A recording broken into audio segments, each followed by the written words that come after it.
এই অ্যাকুয়ারিয়ামটা আপনারা তো দেখেছেন, আমার অ্যাঞ্জেলের অ্যাকুয়ারিয়াম বেশ সুন্দর হয়েছে। অ্যাঞ্জেল দুটো বেশ বড় বড় হয়েছে, তো দেখেছেন আপনারা। দুটোই ভেলটেল অ্যাঞ্জেল, আর বিভিন্ন রকম টেট্রা আছে, এর মধ্যে একটু ফিমেল ফাইটার আছে দুটো। নমস্কার, আমি ভাস্কর। ফিরে এলাম হবিজ ভাস্করের নতুন একটা ব্লগ নিয়ে। আপনাদেরকে আমাদের নতুন এই সপ্তাহে সবাইকে স্বাগত। আজকে এই সপ্তাহে একটা জিনিস একটা আপনি অ্যাকুয়ারিয়াম কিনলেন, কেনার পর সেটাকে সাজালেন, গোছালেন। এবার জলটা তো পরিষ্কার করতে হবে। জলটা পর আপনি তো রেগুলার জল পাল্টানো ইটস ইম্পসিবল। তাহলে আপনাকে একটা ফিল্টার লাগাতে হবে জল পরিষ্কার রাখতে গেলে। অ্যাকুয়ারিয়ামের দোকানেও বলবে। এবার এই ফিল্টার নিয়ে না মাথা পেয়েছে, জানেন তো, আপনি কি ফিল্টার লাগাবেন। দোকানদার বলবে একরকম, কিন্তু সব ফিল্টার সবার সঙ্গে যায় না। আমার একটা ছোট্ট অভিজ্ঞতা আপনাদের, একটা ছোট ছোট কিছু ফিল্টারের সঙ্গে আবার প্রথমে পরিচয় করাবো আপনাদের, তারপর কিছু অভিজ্ঞতা আপনাদের সঙ্গে আজকে শেয়ার করবো। তারপরে আপনারা যদি একটা অ্যাকুয়ারিয়াম বানান, নিজেরাই ডিসিশন নেবেন যে কি ফিল্টার লাগালে আপনাদের অ্যাকুয়ারিয়ামটা ঠিকঠাক হবে। ঠিক আছে, দিন আসুন দেখাই করকম ফিল্টার আপনাদের। আসুন, এইটা হচ্ছে স্পঞ্জ ফিল্টার। এই যে আমাদের জনির অ্যাকুয়ারিয়ামে রয়েছে, এইটা হচ্ছে স্পঞ্জ ফিল্টার। এই অ্যাকুয়ারিয়াম আছে দেখুন, এটা হচ্ছে স্পঞ্জ ফিল্টার। একটা ছোট স্পঞ্জ থাকে, তার ভেতরে দিয়ে এই পাইপ যায়। এই পাইপটা আমাদের এই পাম্পের সঙ্গে কানেক্টেড থাকে, এয়ার পাম্পের সঙ্গে। ঠিক আছে, সিম্পল সেটিং, খুব ভালো। ছোট অ্যাকুয়ারিয়ামে যেরকম ধরুন এরকম ছোট অ্যাকুয়ারিয়ামে আপনারা আরামসে লাগাতে পারেন, কিন্তু ছোট অ্যাকুয়ারিয়ামের যদি লেন্থ একটু বড় হয়ে যায়, তাহলে এর একটা অসুবিধা আপনাদের দেখাচ্ছে। আসুন, এই দেখুন, এই যে লম্বা অ্যাকুয়ারিয়ামটা আছে, এই দেখুন এখানে একটা স্পঞ্জ ফিল্টার দেওয়া আছে। এই স্পঞ্জ ফিল্টারটা যেহেতু অ্যাকুয়ারিয়ামটা 3 ফিট প্রায় লম্বা, এই স্পঞ্জ ফিল্টারে কিন্তু কাজ হচ্ছে। জল দেখুন ক্রিস্টাল ক্লিয়ার জল, র্যামটা ঘুরে বেড়াচ্ছে, ক্রিস্টাল ক্লিয়ার জল। কিন্তু এই মাটিতে দেখুন, এই যে জলের তলায় মাটিতে দেখুন প্রচুর নোংরা পড়ে আছে। থাকার কথা না কিন্তু, কারণ ফিল্টার তো চলছে আমাদের 24 ঘন্টা 24/7। কিন্তু জলের তলায় দেখুন দেখুন জলের মধ্যে বালির ওপরে প্রচুর ময়লা হয়ে আছে। এই ময়লাগুলো টানা কিন্তু এই স্পঞ্জ ফিল্টারে কম নয়। ঠিক আছে, অ্যাকুয়ারিয়াম যদি একটু লম্বা হয়ে যায়, তাহলে এই স্পঞ্জ ফিল্টার দেখুন, এই নিচেরটাও একই অবস্থা। এই স্পঞ্জ ফিল্টার চলছে, কিন্তু এই দেখুন মাটির ওপর কত ময়লা। নিচে বালি, বালি কিন্তু আর দেখা যাচ্ছে না, বালির ওপর এক স্তর ময়লা হয়ে গেছে। আপনারা তো অ্যাকুয়ারিয়াম বানাবেন, অ্যাকুয়ারিয়াম কি আর রোজ রোজ পাল্টাবেন? কিন্তু আপনাদের ফ্লোরটা পরিষ্কার থাকা দরকার। তো ছোট অ্যাকুয়ারিয়ামে এরকম স্পঞ্জ ফিল্টার লাগাতে পারেন, কিন্তু আরেক ধরনের ফিল্টার আপনাদের দেখাচ্ছি। আসুন, এইটা হচ্ছে পাওয়ার ফিল্টার। এটাতে যেমন জল পরিষ্কারও হয়, তেমন জলের মধ্যে অক্সিজেন অর্থাৎ ওই বাবলস দেওয়া, দুটো কাজই একসঙ্গে করে। এর একটা পাইপ এরকম বাইরে দিয়ে বার করা থাকে, এই যে এরকম একটা পাইপ বার করা থাকে, সেখান দিয়ে হাওয়া টেনে এই নিচে এইটা দিয়ে জলটাকে, এই যে নিচের এই যে এইখানটা দেখছেন, এই নিচের জল জল টেনে, এখানে একটা স্পঞ্জ থাকে, স্পঞ্জটাকে টেনে এখান দিয়ে জলটাকে বার করে দেয়। এটাকে বলে পাওয়ার ফিল্টার। খুব সুন্দর জিনিস। এই দেখুন, এই বড় অ্যাকুয়ারিয়ামে, যেগুলো লম্বা অ্যাকুয়ারিয়ামে না, এই পাওয়ার ফিল্টার কিন্তু খুব ভালো। দেখুন এর কিন্তু একদম মাটিটা পরিষ্কার, ঝকঝকে চকচকে মাটি। এত মাছ রয়েছে, কিন্তু এর মাটির ওপর কোনো নোংরা জল নেই। এই নিচের অ্যাকুয়ারিয়ামটাও আমাদের দেখুন পাওয়ার ফিল্টার লাগানো আছে, এরও মাটি একদম পরিষ্কার। এছাড়াও আর একটা ভালো ফিল্টার আছে, সেটা হচ্ছে টপ ফিল্টার। এই দেখুন, এটাকে বলে টপ ফিল্টার। এই ওপরে একটা বাক্স মতন থাকে, বাক্সর মধ্যে এই দেখুন স্পঞ্জ দেওয়া থাকে, জল বেরোচ্ছে। ঠিক আছে, এরকম এই বাক্সটায় পাইপ দিয়ে, এই যে পাইপটা গেছে নীল ব্লু কালারের পাইপ দিয়ে, নিচে একটা মোটর লাগানো থাকে। এই দেখুন, ওই যে মোটর পাইপটা দেখছেন ব্লু কালারের, এই পাইপটা গিয়ে নিচে ওই পেছনে একটা মোটর দেওয়া আছে। মোটরে জলটা টেনে এই পাইপ দিয়ে দিয়ে এই বাক্সর মধ্যে ফিল্টার দেওয়া আছে, সেই ফিল্টারগুলোকে, জলটাকে ফিল্টার করে এই দেখুন এখান দিয়ে বেরোচ্ছে। টপ ফিল্টারও খুব ভালো ফিল্টার। এছাড়াও ক্যানিস্টার ফিল্টার এবং বিভিন্ন ধরনের ফিল্টার আছে, সাম্প ফিল্টার, ক্যানিস্টার ফিল্টার, সেগুলো অনেক বড় বড় অ্যাকুইরিয়ামে লাগে জল পরিষ্কার রাখতে। কিন্তু আমি মোটামুটি, আমার তো অত বড় অ্যাকুইরিয়াম নেই, তো আমার অত বড় বড় বড় ক্যানিস্টার ফিল্টার বাড়িয়ে কোনোটারই প্রয়োজন হয়নি। যার জন্য আমি এই দেখুন, এইটাতেও এই লবস্টার ট্যাঙ্কটায় দেখুন আমি একটা স্পঞ্জ ফিল্টার দিয়েছি। কিন্তু স্পঞ্জ ফিল্টার দেওয়াতে এই দেখুন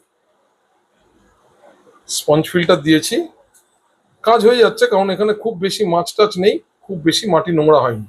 কিন্তু ধীরে ধীরে বেশি দিন বানাইও নি, এই জন্য এখন এখানে কিন্তু নোংরা জমেনি, কিন্তু ধীরে ধীরে দেখুন নোংরা জমে যাবে আস্তে আস্তে। দেখুন এই ওপরে অ্যাকুইরিয়ামটা কিরকম নোংরা জমেছে, দেখুন সাদা পাথর দেওয়া ছিল, সাদা পাথর আর দেখা যায় না, ওপরে করে নোংরা জমেছে। এই যদি আপনারা পাওয়ার ফিল্টার লাগান, এরকম এই যে এই পাওয়ার ফিল্টার, তাহলে দেখবেন এই নোংরা কিন্তু থাকে না। এই দেখুন এইটাতে কিন্তু একটা ছোট অ্যাকুইরিয়াম, তো স্পঞ্জ ফিল্টারে কাফি হয়ে গেছে যথেষ্ট, এখানে কিন্তু নোংরা জমেনি। এখানে অনেকগুলো মাছ আছে, ছোট্ট অ্যাকুইরিয়াম। ও আরেকটা জিনিস আপনাদের তো দেখানো হয়নি, আজকে হাটে গিয়ে, আজকে দোকানে গেছিলাম, আজকে অনেকগুলো মাছ কিনে নিয়ে এসেছি। এই যে এই দেখুন ভেলটেল শার্পেটেডটা, রেড আই টেট্রা, ছটা ছটা আছে এই অ্যাকুইরিয়ামটার জন্য। এই অ্যাকুইরিয়ামে এখন আর কোনো মাছ নেই, শুধু একটা মেল ফাইটার রয়েছে, এটাকে ছাড়বো। ও আরেকটা জিনিস জানেন তো, এই দেখুন দুটো লবস্টার কিনে নিয়ে এসেছি। আপনারা তো দেখেছেন 6টা লবস্টার এনেছিলাম, 3টে মারা গেছে, যার জন্য আজকে দুটো আবার কিনে নিয়ে এসেছি। এই দেখুন, এই একটা হোয়াইট লবস্টার আর এই একটা ব্লু। এই দেখুন, তাহলে এই ফিল্টার নিয়ে মাথাপিছি করবেন, মাথা সত্যিই চিন্তার বিষয়, ফিল্টারটা কি ফিল্টার লাগাবো এবং কি ফিল্টার লাগাবো না। আপনারা, আমি এই 3টে ফিল্টারই মোস্টলি ইউজ করি। আপনারা আপনাদের যেমন ট্যাঙ্ক বানাবেন সেরকম হিসাব করে ফিল্টার লাগাবেন। আইদার আপনারা একটা স্পঞ্জ ফিল্টার লাগাতে পারেন, স্পঞ্জ ফিল্টার আরো অন্য রকমের হয়, আমারটা বেসিক স্পঞ্জ ফিল্টার, অথবা এরকম একটা পাওয়ার ফিল্টার লাগাতে পারেন, অথবা এরকম একটা টপ ফিল্টার লাগাতে পারেন, যেটাই ভালো, সবকটাই কিন্তু ভালো। ছোট অ্যাকুইরিয়াম হলে স্পঞ্জ ফিল্টার ভেরি গুড। অ্যাকুইরিয়াম যদি লেন্থে বড় হয় তাহলে কিন্তু আপনার স্পঞ্জ ফিল্টারে হবে না, আপনার পাওয়ার ফিল্টার বা এই টপ ফিল্টার একটা দিতে হবে, যা মাটি পরিষ্কার রাখতে হবে। এবার চলুন, এগুলো তো আপনার সঙ্গে শেয়ার করলাম, এবার চলুন মাছগুলো আজকে যেগুলো এনেছি ওইগুলো একটু ছেড়ে দিই, ঠিক আছে? আসুন দেখাই আপনাদের, দেখিয়ে ছাড়ি। আসুন এবার লবস্টার গুলোকে ছেড়ে দিই। এই সাদাটাকে প্রথম ছাড়বো, আপনাদের দেখাই, দেখিয়ে ছাড়ি। অ্যাক্লিমেট করেই রেখেছিলাম আমি জলে অনেকক্ষণ ধরে। দাঁড়ান হাত দিয়ে ধরে দেখাই আপনার। আয় আয় আয়, বদমাইশ না। এই দেখো, এইটা একদম সাদা। এ নিন, আসুন ছেড়ে দিই। পক পক পক পক পক পক পক করছে। আর একটা ব্লু আছে, দাঁড়ান ছাড়ি। এই সব দেখুন জলের মধ্যে দিয়ে আমি অ্যাক্লিমেট করেই রেখেছিলাম। এই জলগুলো ফেলে আপনাদের দেখাচ্ছি, হাত দিয়ে ধরা, আরামসে হাত দিয়ে ধরা যায়, কামড়ায় টামড়ায় না। এ দেখুন, এই হচ্ছে ব্লু, আগেও দেখিয়েছি আপনাদের, ঠিক আছে? আসুন ছেড়ে দিই। এবার দেখুন, দেখি এই বড় বড় বাকিগুলো তো বড় বড় হয়ে গেছে, এবার ওদের সঙ্গে থাকতে দেয় কিনা। আর এই ওপরের ট্যাঙ্কের এই মাছগুলোকে এবার ছাড়ি। এই যে অ্যাকুরিয়ামের জল, মানে ওই দোকানের জল আমরা দেবো না, তো জলটাকে আমরা ড্রেন আউট করে দেবো। কিভাবে দেবো? নেটের মধ্যে ধরে মাছগুলো সব ওর মধ্যে ছেড়ে দেবো। অনেকগুলো মাছ আছে কিন্তু এগুলো বেশি গ্রো করে না বলে এই যে একটা নেট নেব, নিয়ে এই মগের মধ্যে দেব, দিয়ে সব কটা মাছ এর মধ্যে দেবো। তাহলে আর আমার অ্যাকুরিয়ামের জলটা গেল না, এই সব মাছ ধরবো, ধরে এবার উল্টিয়ে দেবো।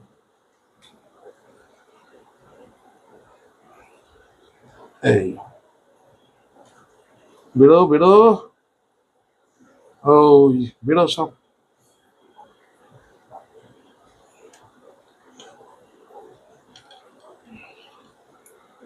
First class. প্রচুর ডাকউইড হচ্ছে, দেখি এখানে এখনো দুটো রয়ে গেছে, দুটো তিনটে রয়ে গেছে, তার হাত দিয়ে ধরে ছেড়ে দিই। তিনটে রয়েছে, এই যে। আর আছে না, আর নেই। তাহলে এই হচ্ছে, এই দেখুন এই যে টেট্রাগুলো ছাড়লাম, কোথায় গেল, সব লুকিয়ে পড়েছে। এই যে গ্লেয়ার আসছে, এই যে রেড আই টেট্রা আর শার্পে টেট্রা, এই নিচে শার্পে টেট্রা, আর এইখানে ছেড়েছি শ্রিমগুলো। কোথায় গেল, যা লুকিয়ে পড়েছে সব, দু একটা লুকিয়ে পড়েছে ভেতরে ভেতরে, কোথাও ঢুকে গেছে। এই যে ব্লুটা পেয়েছি, কোথায় সাদাটা, ওই পেছনে সাদাটা, ওই যে পেছনে দিয়ে যাচ্ছে।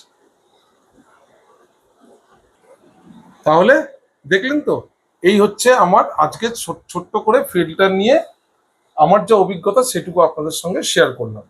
3 রকম ফিল্টার আপনাদের দেখালাম, এছাড়াও ক্যানিস্টার ফিল্টার হয়, সোয়াম্প ফিল্টার হয়, ওগুলো বড় বড় অ্যাকুয়ারিয়ামে লাগে, আমার বড় অ্যাকুয়ারিয়াম নেই, আমার ওইগুলো ফিল্টারও নেই। যেটুকু আছে আপনাদের সঙ্গে শেয়ার করলাম। আর এই যে 2-4টে মাছ কিনে এনেছি, এইগুলো আপনাদের দেখালাম।